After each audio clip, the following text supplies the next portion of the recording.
영원하신 빛의 근원이 되시며 어둠 속에서도 우리를 놓치지 아니하시는 아버지 하나님, 밤의 장막이 걷히고 새벽이 밝아오는 이 거룩한 시간, 주님의 신실하심을 생각하며 감사와 찬양을 드립니다. 주님은 밤새 우리의 호흡을 지켜주시고 깊은 안식 가운데 연약한 몸과 지친 영혼을 회복시켜 주셨습니다. 주의 날개 그늘 아래서 평안히 누웠다가 오늘 다시 깨어난 것은 주님의 자비와 은혜임을 고백합니다. 동쪽 하늘의 태양이 떠오를 때 모든 어두움과 사소한 것들이 그 붉은 빛에 덮여 사라지듯이 우리 마음속 깊은 곳에 감추어진 근심과 두려움의 장막도 주님의 영광의 빛 앞에서 사라지게 하여 주시옵소서. 주께서 나의 등불을 켜시고 내 어두움을 밝히시나이다 라는 주님의 말씀처럼 오늘도 주님의 임재의 빛이 우리의 앞길을 인도하여 주시옵소서. 계절이 바뀌어 뜨거운 여름의 열기는 물러가고 서늘한 가을 기운이 옷깃을 여미게 하는 이때 창조주 하나님의 섭리를 묵상하며 때를 따라 바뀌는 사계절 속에서도 변함없으신 주님의 사랑을 찬양합니다. 여호와께서 너를 지키사 모든 재앙을 면하게 하시며 또 내 영혼을 지키시리로다. 이 약속을 붙들고 기도하오니 우리 모두를 악한 질병으로부터 보호하시고 강건함으로 지켜주시옵소서.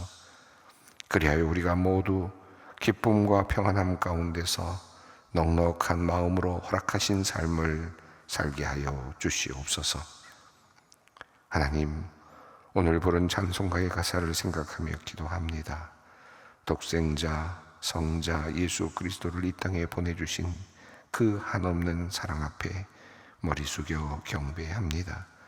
영광의 보좌를 버리시고 낮고 천한 인간의 모습으로 오셔서 십자가의 고난과 죽음까지 감당하신 그 놀라운 희생을 묵상하며 그 깊은 뜻을 고요히 마음에 새깁니다. 이제 우리도 성자 예수님께서 지셨던 그 십자가를 기꺼이 지고 주님을 따르게 하옵소서. 누구든지 나를 따라오려거든 자기를 부인하고 자기 십자가를 지고 나를 따를 것이니라 하신 그 주님의 말씀을 굳게 붙들고 살기 원합니다. 우리로 하여금 자신을 부인하는 삶, 헌신과 순종의 삶을 살게 하여 주시옵소서. 세상이 주는 안락과 편안함보다 주님의 뜻을 먼저 구하며 나의 유익보다 이웃의 유익을 앞세우는 그리스도의 마음을 품게 하여 주시옵소서.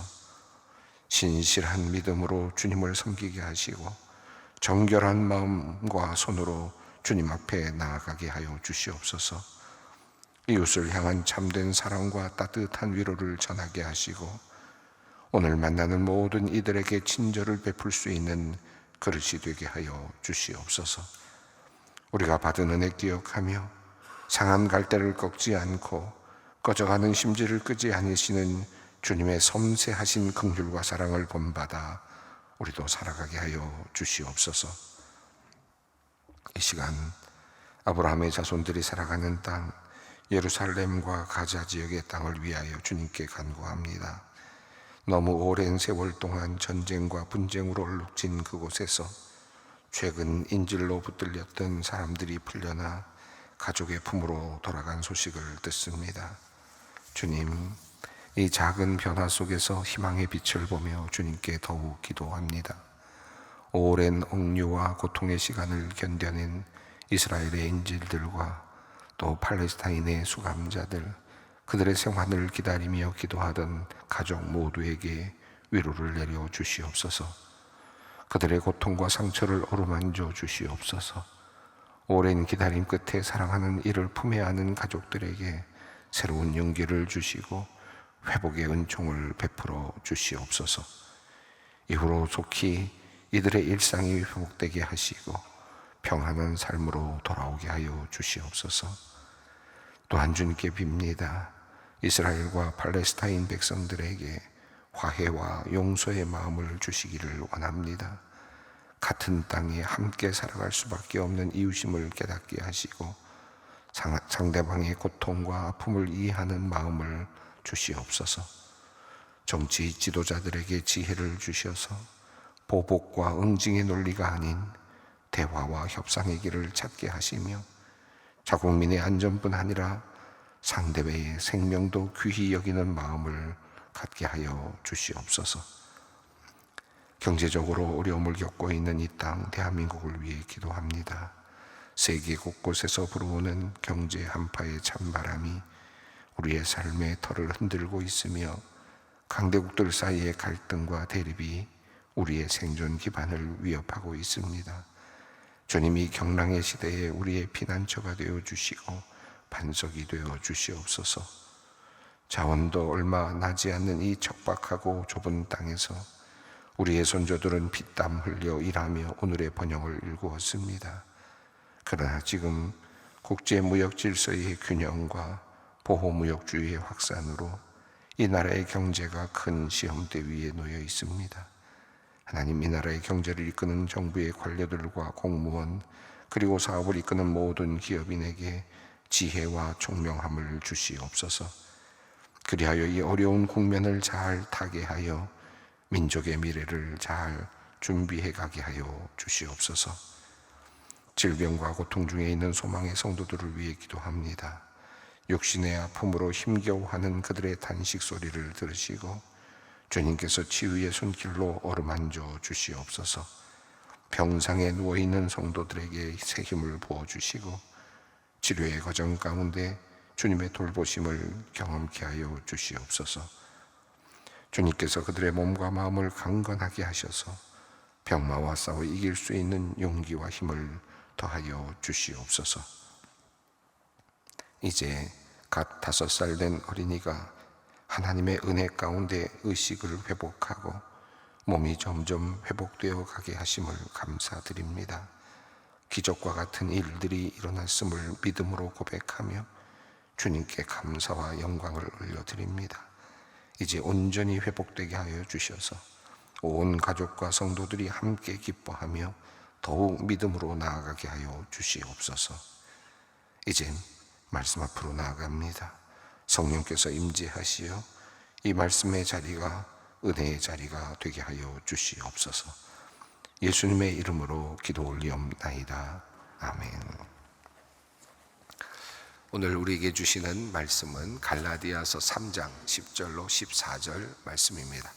갈라디아서 3장 10절로 14절까지 말씀을 함께 봉독하겠습니다. 무릇 율법 행위에 속한 자들은 저주 아래에 있나니 기록된 바 누구든지 율법책에 기록된 대로 모든 일을 항상 행하지 아니하는 자는 저주 아래에 있는 자라 하였음이라. 또 하나님 앞에서 아무도 율법으로 말미암아 의롭게 되지 못할 것이 분명하니 이는 의인은 믿음으로 살리라 하였음이라. 율법은 믿음에서 난 것이 아니니 율법을 행하는 자는 그 가운데 살리라 하였느니라. 그리스도께서 우리를 위하여 저주를 받은 바 되사 율법의 저주에서 우리를 속량하셨으니 기록된 바 나무에 달린 자마다 저주 아래 있는 자라 하였음이라. 이는 그리스도 예수 안에서 아브라함의 복이 이방인에게 미치게 하고 또 우리로 하여금 믿음으로 말미암아 성령의 약속을 받게 합니다. 예, 오늘 본문 말씀은 제법 짧은 말씀입니다. 3장 10절로 14절까지 말씀인데요. 앞서서 예수 그리스도를 믿는 믿음에 대한 말씀을 하였습니다.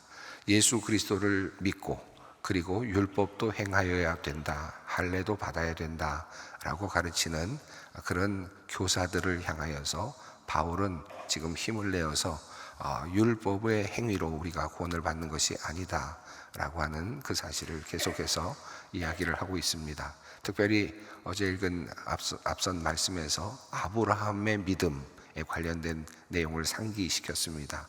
아브라함의 믿음, 하나님께서 아브라함의 믿음을 보시고 그를 의롭게 여기셨다 라고 하는 말씀을 통해서 믿음의 중요성에 대한 것을 그냥 그 현지에서 현장에 있는 그런 의미가 아닌 올라가서 성경의 이야기 속에서 아브라함의 이야기까지 거슬러 올라가서 믿음의 의미가 어떤 것인지를 분명히 다시 상기시켰습니다. 더 나아가서 아브라함의 믿음을 보셨다라고 하는 이 말씀 속에서 아브라함을 통하여 이방인들에게 복음이 전파되기를 원하셨던 하나님의 그 뜻이 오래전부터 이미 있었다라고 하는 사실도 다시 한번 확인하게 했습니다. 그리고 어저께 마지막 본문 말씀이 3장 9절 말씀이 이렇게 되어 있습니다. 그러므로 믿음으로 말미암은 자는 믿음이 있는 아브라함과 함께 복을 받느니라. 지금 아브라함의 믿음이라고 하는 구약 성경에 매우 중요한 하나의 근원으로 올라가서 믿음과 구원이라고 하는, 믿음과 의로움이라고 하는 그 근원을 아브라함에게까지 올라가서 이제 찾은 거죠. 그리고 아브라함의 믿음을 통해서 우리 모든 이방인들까지 구원을 받게 되었다라고 하는 말씀을 성경을 통해서 확인을 하고, 그리고 이제 결론적으로 믿음으로 말미암는 자는 믿음이 있는 아브라함과 더불어 복을 받는다. 그래서 아브라함이 믿음으로 복을 받은 것처럼 그 후손들도 역시 믿음의 후손들은 구원을 받는다라고 하는 믿음의 그 의미를 보다 확실하게 지금 세웠습니다. 그리고 나서 이야기가 이제 오늘 본문이 이어지는데요. 다시 율법으로 돌아와서 율법과 관련된 이야기들을 펼쳐갑니다. 그런데 성경을 갈라디아서를 읽어가다 보면 이 오늘 읽은 10절부터 시작해서 25절까지가 그냥 가로로 묶어도 될 것 같은 그런 본문인 것을 이제 알게 되는데요. 이 앞뒤에 그 가운데 있는 부분들은 이제 율법과 그리고 이 믿음에 대한 이야기를 조금 더 깊이 설명하는, 그리고 또 율법의 그 의미에 대해서 율법이 그러면 무엇이었는가라고 하는 것에 대해서 깊이 더 설명하는 그런 하나의 역할을 하는 그런 본문입니다. 그래서 3장 9절에서 그러므로 믿음으로 말미암은 자는 믿음이 있는 아브라함과 함께 복을 받느니라 라는 말씀을 읽고 3장 26절로 그냥 넘어가면 너희가 다 믿음으로 말미암아 그리스도 예수 안에서 하나님의 아들이 되었으니 라는 말씀으로 이어지면서 그대로 그냥 또 그 논지는 그대로 이어갈 수 있는데, 25절까지 10절부터 25절까지의 흐름은 그 다시 돌아와서 이제 율법과 믿음과의 관계에 대해서, 또 율법의 역할에 대해서 보다 더 좀 더 자세하게 바울이 조금 더 설명하는 그런 내용으로 되어 있습니다. 그래서 성경을 읽다 보면 10절부터 시작되는 이 내용들이 좀 복잡하다, 또는 이 무슨 말인가, 이미 한 말이 반복되는 것 같기도 한데 라고 하는 느낌이 들 수도 있는데요. 이 부분은 사도 바울이 조금 더 율법과 그리고 믿음의 관계, 또 율법의 그 어떤 의미를 조금 더 부가적으로 설명하고 있다라고 생각하면서 이 부분을 좀 떼어서 읽으면 조금 더 이해가 될 것 같습니다. 오늘 10절부터 14절 말씀 안에는 4개의 구약의 본문들이 들어 있습니다. 지금 바울은 율법의 관계, 또 믿음의 관계를 특히 설명하기 위해서 구약의 몇 가지 성경의 말씀들을 가져옵니다. 앞서서는 아브라함과 믿음에 대한 이야기로 거슬러 올라갔죠. 자, 그런데 이제 이번에는 성경 말씀들을 4개를 이제 제시합니다. 그리고 그 4개의 성경 본문을 가지고 지금 율법과 믿음의 관계를 설명하고자 합니다. 우선 10절 말씀을 함께 읽겠습니다. 무릇 율법 행위에 속한 자들은 저주 아래에 있나니 기록된 바 누구든지 율법책에 기록된 대로 모든 일을 항상 행하지 아니하는 자는 저주 아래에 있는 자라 하였음이라. 10절을 보면 10절에 구약의 말씀이 하나 나오는데 신명기 27장 26절을 인용한 것입니다. 기록된 대로라고 하는 그 뒷부분이죠. 모든 일을 항상 행하지 아니하는 자는 저주 아래에 있는 자라 라고 하는 말씀, 신명기 27장 26절 말씀입니다. 신명기 27장 26절 말씀으로 우리가 가지고 있는 성경을 가서 보면 이 말씀을 그냥 조금 단순하게 되어 있습니다. 이 율법의 말씀을 실행하지 않는 자는 저주를 받을 것이다 할 것이요, 모든 백성은 아멘 할지어다 이렇게 되어 있는 본문으로 우리가 가지고 있는 개역 개정 성경은 그렇게 되어 있습니다. 그런데 지금 이 10절 말씀에 여기에는 조금 다르게 되어 있는데요. 모든 일을 항상 행하지 아니하는 자는 저주 아래 있다 라는 표현으로 모든 일 그리고 항상 계속해서 라는 단어가 들어있는 것으로 되어 있습니다. 이것은 바울이 자기가 자의적으로 이 말씀을 추가한 것이 아니라 신명기 27장 26절에 70인 번역에 이 번역이 오래된 헬라어, 가장 오래된 헬라어 번역이고 또 유대인들과 그리고 많은 당시의 사람들이 사용했던 매우 중요한 성경책인데요. 그 성경책에 이 내용이 이 단어들이 들어있는 겁니다. 그래서 이 항상 그리고 모든이라고 하는 이 표현이 들어있는 것을 보다 더 확실하게 하기 위해서 이 본문을 지금 사용하고 있습니다. 자, 우선 신명기 27장 26절에 있는 말씀 그 부분을 지금 10절에서 인용하고 있고요. 11절 한번 보겠습니다. 또 하나님 앞에서 아무도 율법으로 말미암아 의롭게 되지 못할 것이 분명하니 이는 의인은 믿음으로 살리라 하였음이라. 여기 보면 의인은 믿음으로 산다라고 하는 하박국 2장 4절 말씀을 또 가져왔습니다. 자, 의인은 믿음으로 말미암아 산다라고 하는 이 말씀, 그 하박국 2장 4절의 말씀을 또 인용했죠. 또 12절에 또 다른 본문을 가져왔는데요. 한번 또 읽겠습니다. 율법은 믿음에서 난 것이 아니니 율법을 행하는 자는 그 가운데에 살리라 하였느니라. 율법을 행하는 자는 그 가운데 살리라 라고 하는 말씀, 레위기 18장 15절에 있는 말씀을 또 인용을 했습니다. 레위기 18장 5절은 이렇게 되어 있습니다. 너희는 내 규례와 법도를 지키라. 사람이 이를 행하면 그로 말미암아 살리라 라고 하는 말씀이 이 안에 있습니다. 자, 이 세 개의 본문인데요. 그리고 또 한 가지 본문 13절에 또 한 가지 구약의 본문이 나옵니다. 함께 또 읽겠습니다. 그리스도께서 우리를 위하여 저주를 받은 바 되사 율법의 저주에서 우리를 속량하셨으니 기록된 바 나무에 달린 자마다 저주 아래 있는 자라 하였음이라. 이 말씀은 신명기 21장 23절에 있는 말씀이죠.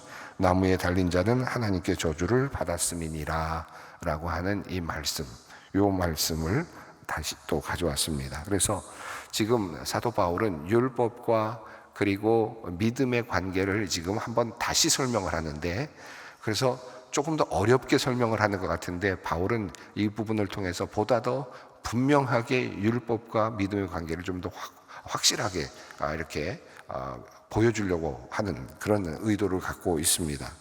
자, 우선 이 네 개의 말씀이 이제 이렇게 제시가 됐는데 이 말씀을 가지고 지금 바울은 굉장히 재미있는 논리를 펴가고 있습니다. 자, 우선 11절과 12절 안에 나오는 구약의 말씀을 보면 의인은 믿음으로 살리라 하였느니라 라는 말씀이 하나 있고요. 그리고 12절에는 율법을 행하는 자는 그 가운데서 살리라 라는 말씀이 있습니다. 자, 의인은 믿음으로 살리라 라는 말씀이 있고, 또 하나는 구약의 말씀엔 율법을 행하는 자는 그 가운데 살리라 라는 말씀이 있다는 겁니다. 자, 그러니까 구약의 전통 안에는 두 개의 중요한 그 메시지가 있는데, 하나는 믿음으로 산다 라고 하는 메시지가 하나 있고, 구약의 또 다른 곳에는 행하면, 율법을 행하면 산다 라고 하는 말씀이 있다 라는 거죠. 자, 그러니까 구약의 전통 안에는 지금 어떻게 하면 우리가 구원을 받는가, 어떻게 하면 우리가 구원에 이를 수 있는가라고 하는 이 말씀에 두 개의 답이 있다는 것을 11절과 12절이 지금 우리가 알려준데, 바울이 그것을 인용하고 있습니다. 자, 의인은 믿음으로 말미암아 살리라 라는 말씀이 구약에 있고, 또 율법을 행하는 자는 산다 라고 하는 말씀이 또 구약에 있다. 자, 그러니까 어떤 생각을 할 수 있습니까? 이거 두 개를 다 지키면 좋겠다. 믿기도 하고 율법을 행하기도 해야 된다 라는 생각이 들 수 있지 않겠습니까? 자, 구약에 있는 말씀 중에 한쪽에서는 믿어야 산다라고, 한쪽에서는 행하여야 산다, 율법을 행하여야 산다라고 했으니 이 두 가지를 다 함께 지키면 되겠다라는 생각을 할 수도 있을 것 같습니다.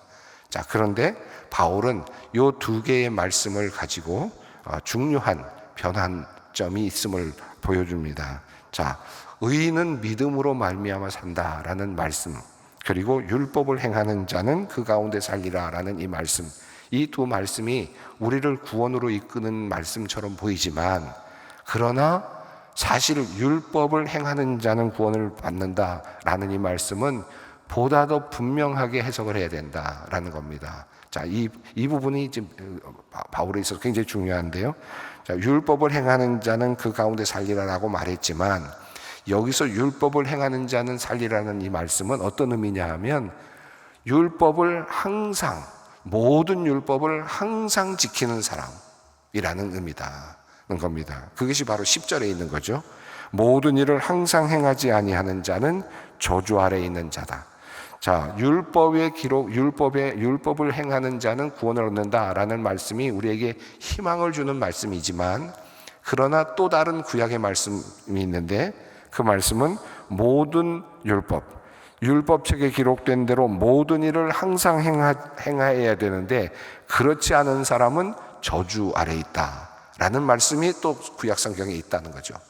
자, 그러니까 율법을 지키는 자는 구원을 받는다라는 말이 우리에게 해결책을 주는 말씀처럼 보였지만, 그러나 그 해결책이 아니라 도리어 항상 계속해서 율법대로 지키지 아니하면 또 다른 구약의 말씀은 저주 안에 있다라고 하는 것도 알아야 되는 거다. 그렇죠? 자, 그러니까 율법은 우리를 살리는 것 같지만, 만약에 항상 그 모든 율법을 지키지 아니하면 어떻게 되는 겁니까? 저주로 떨어지는 것이다. 이게 구약에 또 있는 말씀이라는 거죠. 이게 바울은 지금 이 율법에 대해서 이 말씀을 지금 이 논지를 이 안에서 세 가지 말씀을 가지고 지금 펼쳐갑니다. 의인은 믿음으로 말미암아 살리라라고 하는 말씀, 앞서서 아브라함과 관련해서 연결을 시켰는데, 자, 율법의 경우에는 율법도 그러면 율법을 지키면 산다고 하지 않았느냐라는 말씀이 있긴 있죠. 구약에 있으니까. 그런데 이 말씀의 본래 뜻은 뭡니까? 또 다른 말씀은 모든 율법을 항상 계속해서 지키지 아니하면 저주를 받는다.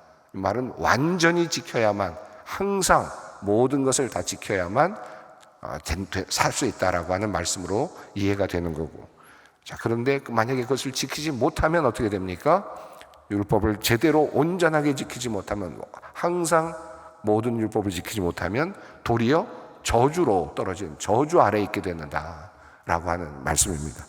자, 그러니까 인간에게 있어서는 어떤 것입니까? 결국은 율법을 온전히 항상 모든 율법을 지킴으로 구원에 이른다라고 하는 것은 인간에게는 불가능한 일이 되는 거죠. 이게 이제 중요한 부분입니다. 이게 이제 뒤에도 또 계속해서 바울이 더 이야기하고자 하는 내용의 핵심인데, 자, 그런 관점에서 보면 지금 율법을 항상 지키지 아니하면 저주 아래에 있다라고 해서, 인간의 운명은 그러니까 율법을 통해서 본다면 우리는 항상 지킬 수 없으니, 모든 율법을 지킬 수 없으니 우리는 저주 아래 떨어진 존재일 수밖에 없는, 이것을 알아차리게 되는 것이 바로 율법입니다. 그래서 율법은 우리의 죄가 드러나게 만드는 역할을 하는 것이죠. 지금 바울이 말하고자 하는 내용은 이겁니다. 율법은 우리를 구원하는 하나의 의미, 율법을 통해서 율법을 잘 지키면 구원을 얻는다라고 하는 말이 분명히 구원이 있지만, 구약에 있지만, 그러나 실상으로 들어가면 이 율법을 우리가 온전히 모두 지킬 수 없기 때문에 결국은 우리는 저주로 떨어질 수밖에 없는 존재라는 사실을 우리가 알게 되는 것이다. 이 율법의 기능입니다. 율법은 우리에게 이것저것을 하는 것, 그리고 그것을 통해서 구원을 얻는 길을 보여주고는 있지만, 인간의 실상, 인간의 현실, 그것을 온전히 지켜낼 수 없기 때문에 결국은 그것을 지키지 못함으로 죄가 무엇인지를 드러나게 하는 역할을 하는 거죠. 이게 구약의 기능입니다. 자, 그런데 흥미롭게도 또 다른 말씀을 지금 바울은 인용했습니다. 나무에 달린 자마다 저주 아래에 있는 자다라는 구약의 말씀을 하나 더 인용을 했습니다. 자, 앞서서 율법을 제대로 지키지 못하는 사람, 온전하게 지키지 못하는 사람은 모두 다 저주 아래에 있다라고 하는 말씀이 있었는데, 그렇게 보면 우리 모두는 다 율법을 지키지 못하여 저주 아래에 있는 자일 수밖에 없죠. 그런데 또 구약에 나무에 달린 자마다 저주 아래에 있다라는 말씀을 인용하면서 누구를 연상시킵니까? 십자가에 달리신 예수 그리스도를 연상하게 합니다. 나무에 달린 자가 저주 아래에 있다. 그런데 바로 그 자리에 누가 계셨습니까? 죄가 없으신 예수 그리스도께서 계셨다. 자, 그래서 이 모든 인간의 율법을 제대로 지키지 못한 인간의 운명, 인간의 굴레를 죄가 없으신 예수 그리스도께서 이 땅에 오셔서 그 인간이 받아야 될 모든 율법의 저주를 모두 다 함께 짊어지시고 그리고 돌아가셨다라고 하는 내용이죠. 이게 13절이 우리에게 전하는 내용입니다. 그리스도께서 우리를 위하여 저주를 받은 바 되사 율법의 저주에서 우리를 속량하셨으니 기록된 바 나무에 달린 자마다 저주 아래에 있는 자라 하였음이라. 자, 나무에 달린 자마다 저주를 받은 자, 그런데 그 저주를 받은 자로서의 예수 그리스도. 그래서 율법의 모든 그 저주에서 예수 그리스도가 그 십자가에서 자신을 내어주심으로 그 율법의 모든 것들을 다 멸하시고 속량하셨다라고 표현합니다. 13절의 속량이란 말은 그 종을 돈을 주고 사올 때 쓰는 그 단어입니다. 당시 용어로는. 그러니까 어떤 종의 값을 치르고 종의 값을 주고 그 사람을 나의 종으로 가져오는, 내 것으로 만들어 오는 비용, 이게 속량이라는 그런 표현인데, 그러니까 지금 죄로 넘어가 있는 우리를 예수께서 그의 피로 우리를 사서 우리를 사왔다는 겁니다. 죄의 이제 권한에서 그를 빼냈다는 겁니다. 율법의 자리에서 빼냈다는 겁니다. 율법의 저주에서 빼냈다는 것이죠. 자, 그런데 왜 다시 율법으로 돌아가야 됩니까? 왜 다시 율법으로 돌아가야 되느냐 하는 그런 질문이 생길 수밖에 없습니다. 14절은 이제 그렇게 율법에서부터 구출을 해내신 예수 그리스도가 이제 우리들에게 주시는 축복인데 다시 믿음으로 돌아오는 겁니다. 14절 한번 다시 읽습니다. 이는 그리스도 예수 안에서 아브라함의 복이 이방인에게 미치게 하고 또 우리로 하여금 믿음으로 말미암아 성령의 약속을 받게 하려 함이라. 예수 그리스도를 믿음으로. 그런데 이 예수 그리스도를 믿는다는 것은 앞서 어저께 우리가 읽어봤습니다. 아브라함이 이미 받았던 복입니다. 그리고 이방인에게까지 복음이 전파되겠다고 하는 그 하나님의 약속이 있었습니다. 바로 이것 그대로 이어지는 것이죠. 아브라함의 복이 이방인들에게까지 무엇으로? 믿음으로 말미암아. 그리고 믿음으로 말미암아 예수 그리스도를 믿게 되면 어떤 결과까지 이어집니까? 성령의 놀라운 은혜, 성령의 역사까지도 받게 하려 합니다. 라고 하는 말씀으로 지금 이어가고 있습니다. 이 뒤에도 이제 계속해서 율법과 믿음과의 관계에 대한 구약에서의 많은 의문점들을 이제 풀어가려고 하는 바울의 그런 노력이 보이는 그런 부분입니다. 오늘 의인은 믿음으로 말미암아 살리라, 그리고 율법을 행하는 자는 살리라 라는 이 두 말씀을 붙잡고 고민하고 있는 그 유대인들에게 그러나 믿음이 얼마나 중요한 것인지, 그리고 율법의 기능이 어떤 것이었는지를 밝히고 있는 이 바울의 이야기를 들으면서 이제 예수 그리스도께서 우리의 모든 죄를 용서하시기 위해서 우리의 모든 율법의 저주를 대속하셨다라고 하는, 그래서 우리가 행위로 구원을 받는 것이 아니다. 우리가 행위를 통해서 구원을 받고자 하면 우리는 도저히 도달할 수 없는 그런 영역이다는 것이죠. 그러나 우리의 부족함에도 불구하고 예수 그리스도께서 우리의 모든 율법의 저주, 행함으로 인해서 구원을 받을 수 있는 그 길에 있는 그 저주를 대신 짊어지셨다라고 하는 이 사실을 깨달으면서 또 주님 앞에 나갈 용기를 얻게 됩니다. 그렇기 때문에 우리가 주님 앞에 이렇게 아무 공로 없지만 또 죄를 들고 오지만 늘 실수하고 또 무너지지만 그럼에도 불구하고 우리는 주님 앞에 나올 수 있고 주님 앞에 기도할 수 있고 주님의 의를, 주님께서 내려주시는 구원을 얻을 수 있습니다. 이 믿음으로 우리 오늘도 기도의 자리로 함께 나아갑니다. 하늘에 계신 우리 아버지, 아버지의 이름을 거룩하게 하시며 아버지의 나라가 오게 하시며 아버지의 뜻이 하늘에서와 같이 땅에서도 이루어지게 하소서. 오늘 우리에게 일용할 양식을 주시고 우리가 우리에게 잘못한 사람을 용서하여 준 것 같이 우리 죄를 용서하여 주시고 우리를 시험에 빠지지 않게 하시고 악에서 구하소서. 나라와 권능과 영광이 영원히 아버지의 것입니다. 아멘.